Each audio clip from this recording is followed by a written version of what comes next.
You have questions about writing, perhaps for American Nurse Journal, Yes. like a generalist journal?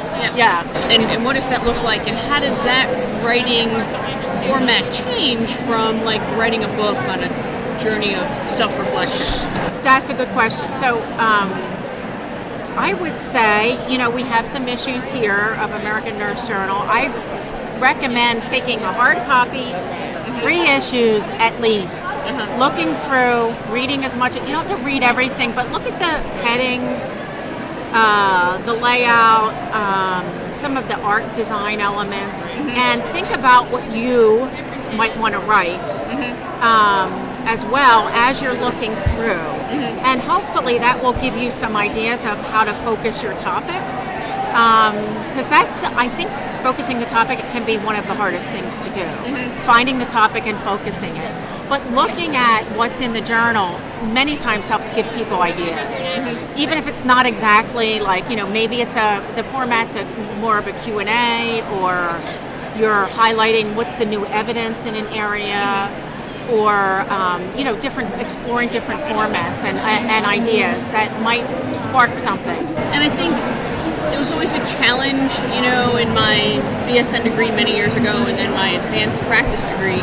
You're reading and sifting through research and trying to understand all of that stuff. And sometimes I think you just need kind of a compass to kind of say, okay, so this is what this showed, this is why that's important. Because it may not be everybody's strong suit to be able to read through research like those, or articles in the New England Journal of Medicine, or some of that latest and greatest stuff. It's overwhelming, and then you have to kind of figure out what's important, what's not important. Right.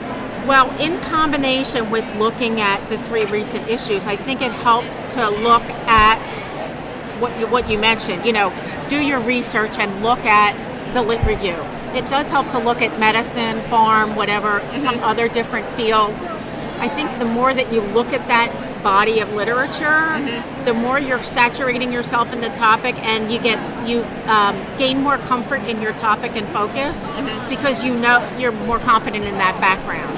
And then I think writing about what the practicing nurse needs to know from that broad literature is, a nice way to set the stage. A couple paragraphs in the article. Instead of a full literature review, do a nice summary in a couple paragraphs. And what I think where I notice there's a huge gap, because I do infectious disease, so I look at persistent bacteremia, endocarditis, I look at community-acquired pneumonia, non-ventilator, health-associated pneumonia. How do we treat those?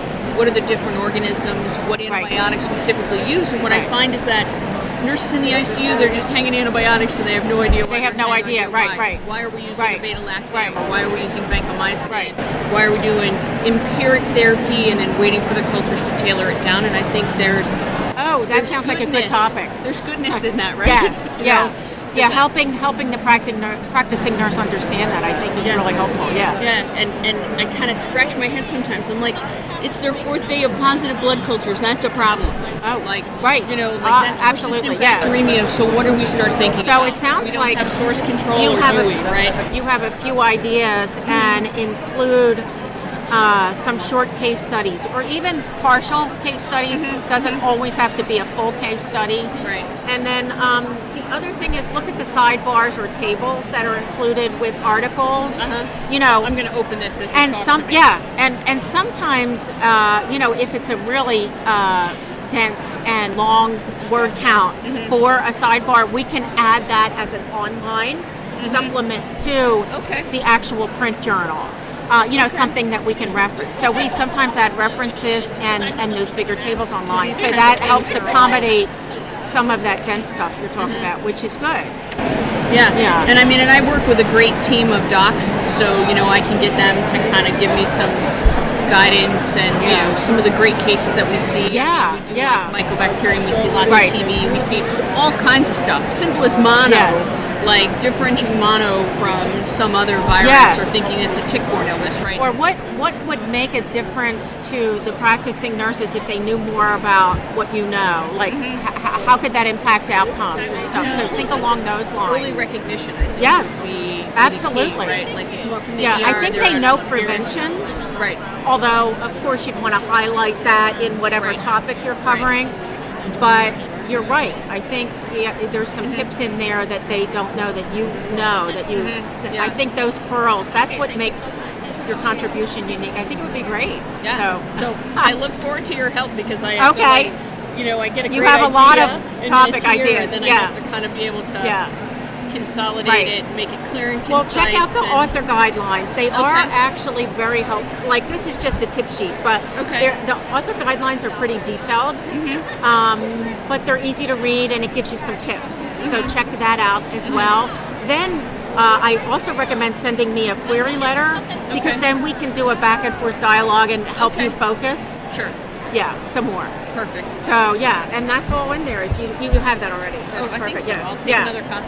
And I think now with like the critical shortage of nursing instructors, at least where I am in upstate New York, we have a shortage of clinical instructors as well as lecturers. And I think that this is a perfect opportunity to kind of fill some of those gaps with some knowledge to the new nurse who's just getting kicked out of the nest and say, go forth and prosper. And right? sometimes we target novice nurses or other nurses helping those novice nurses because they're the preceptors too.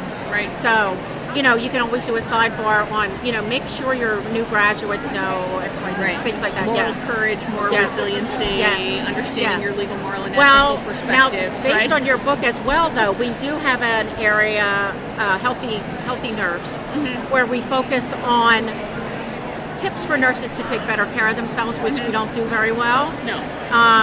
And we're always looking for something unique, and you might have a contribution there that you can think of too. Sure, so absolutely. from your past experience. All right.